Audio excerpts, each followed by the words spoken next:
Você sente que a sua oração não passa do teto?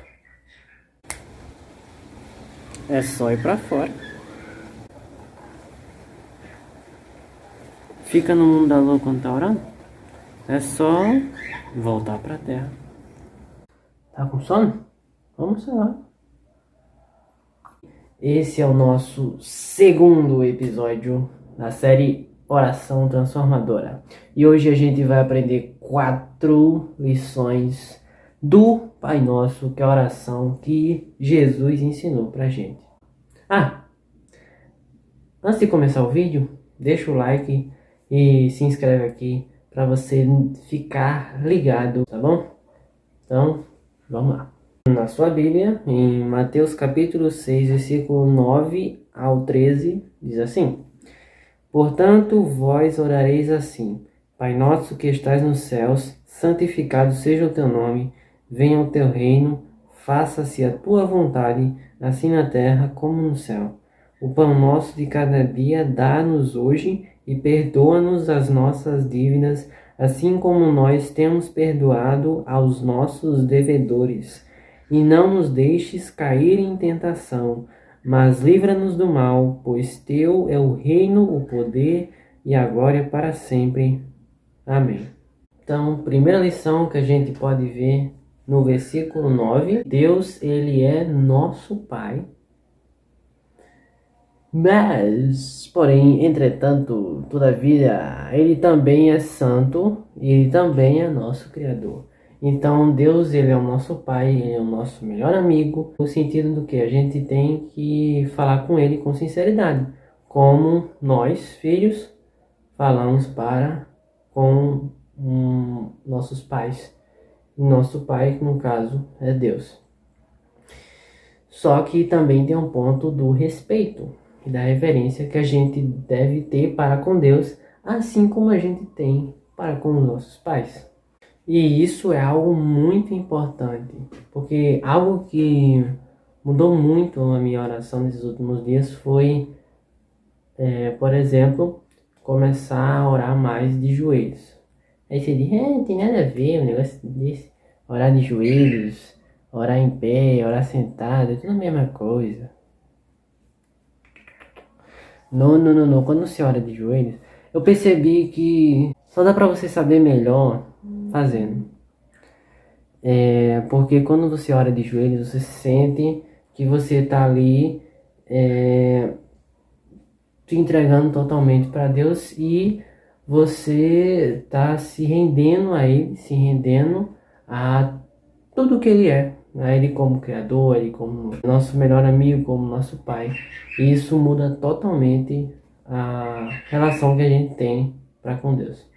No versículo 10, a gente tem a nossa segunda lição. Jesus muito em breve vai voltar e o Senhor sabe o que é melhor para nós. Tanto que se você der uma olhada aí na sua Bíblia, em Provérbios 16:1, você vai ver que diz que o homem faz planos, mas quem diz se eles vão acontecer é Deus, é o Senhor.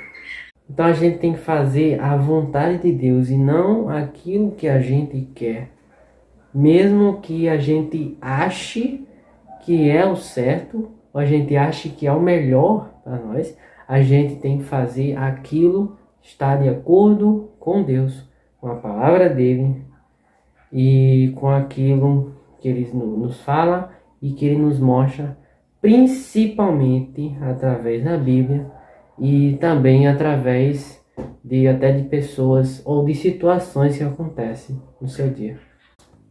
Senhor, eu não estudei para aquela prova, mas eu te peço, Pai, por favor, abençoa para que, se for da tua vontade, eu possa tirar uma boa nota, Senhor, para que eu possa passar, Pai, por favor.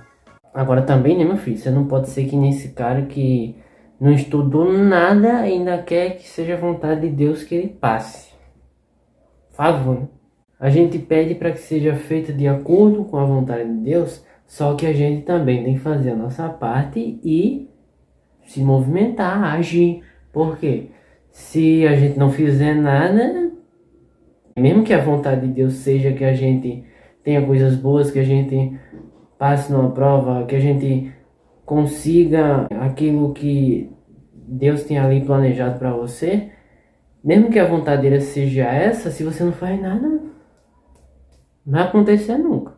A terceira lição, no versículo 11 e 12, Deus nos dá o necessário fisicamente e espiritualmente. E mentalmente também, né? E assim como ele nos perdoou, ele nos convida também a gente a perdoar outras pessoas. Porque se Deus nos perdoou, a gente aceitou o perdão dele, mas a gente não perdoa os outros, que cristianismo é esse? Por fim, a quarta lição está no versículo 13, é: fuja das tentações.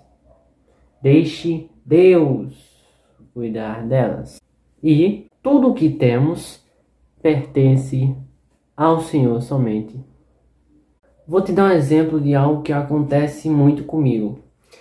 Quando eu tenho um pensamento ruim, um pensamento que eu vejo ali que desagrada a Deus, eu sei, você também tem esse tipo de pensamento, até porque nós somos pecadores. O que você deve fazer, e o que eu faço, não é, eu não posso pensar isso. Você já pensou. Não adianta você estar dizendo para sua mente, você não pode pensar isso. O que ela vai fazer é que você vai ficar pensando ainda mais no pensamento que você vê que desagrada a Deus.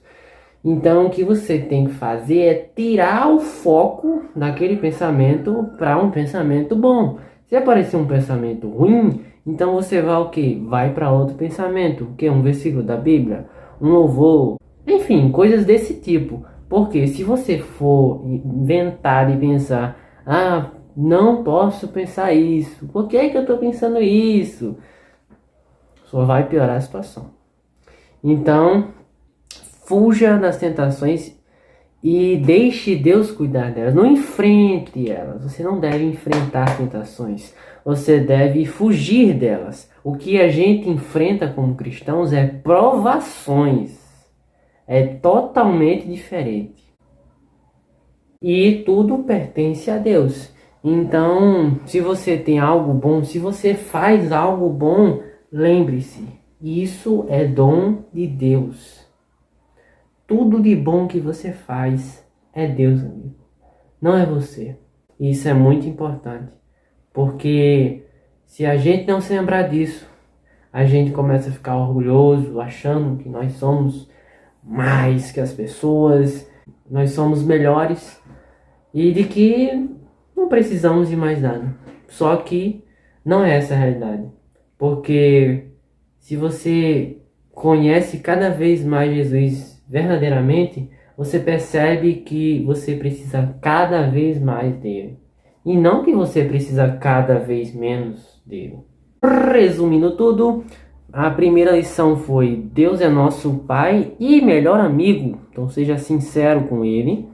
Mas lembre-se que Ele também é santo e Ele é nosso Criador. Então por isso tenha respeito e reverência para com Deus. A segunda lição foi que Jesus muito em breve vai voltar. E o Senhor sabe o que é melhor para nós. Então, viva para que o reino de Deus seja expandido, usando os dons e as habilidades que Deus te deu, e faça tudo de acordo com a vontade de Deus, fazendo a sua parte. Terceira lição foi: Deus nos dá o necessário fisicamente, espiritualmente e mentalmente, através tanto do alimento físico como da palavra dele. E ele nos perdoou, então nós também devemos perdoar ao nosso próximo. Quarta lição: fuja das tentações, não enfrente tentações, fuja delas, deixe Deus cuidar delas. E tudo que você tiver de bom, tudo que você faz de bom, vem único e exclusivamente de Deus e de mais ninguém. Mateus 6,33 Diz: buscai, pois, em primeiro lugar o seu reino e a sua justiça, e todas estas coisas vos serão acrescentadas. Então, o que podemos aprender com a ação do Pai Nosso é que nós devemos deixar e buscar Deus em primeiro lugar na nossa vida. Tanto perdoando uns aos outros, tendo respeito para com Deus, sendo sinceros nas nossas orações, deixando que a vontade de Deus seja feita nas nossas vidas e tantas outras coisas que a gente falou nesse vídeo. Faça isso também você. Coloque Deus em primeiro lugar na sua vida e as consequências serão bem visíveis. Mas também não estou dizendo que você nunca mais vai sofrer, nunca mais vai passar dificuldade, ao contrário. Porque quando a gente se aproxima de Deus, o que mais acontece é ter dificuldades, vir tribulações. Só que o diferencial é Deus está com a gente. E Deus estando com a gente, meu amigo, pode vir até o inimigo, o diabo, sei lá o que. Ele não pode fazer nada se você estiver com Deus. Bem, se você gostou desse vídeo, mais uma vez, deixa o seu like aí, se inscreve aqui para que o canal da gente possa crescer, mais pessoas possam conhecer a palavra de Deus e elas possam ser transformadas por esse conteúdo maravilhoso. É tudo para a glória de Deus. Então, jovem de Deus, fique com Deus, que Deus te abençoe. Até mais, te vejo nas próximas semanas. Valeu!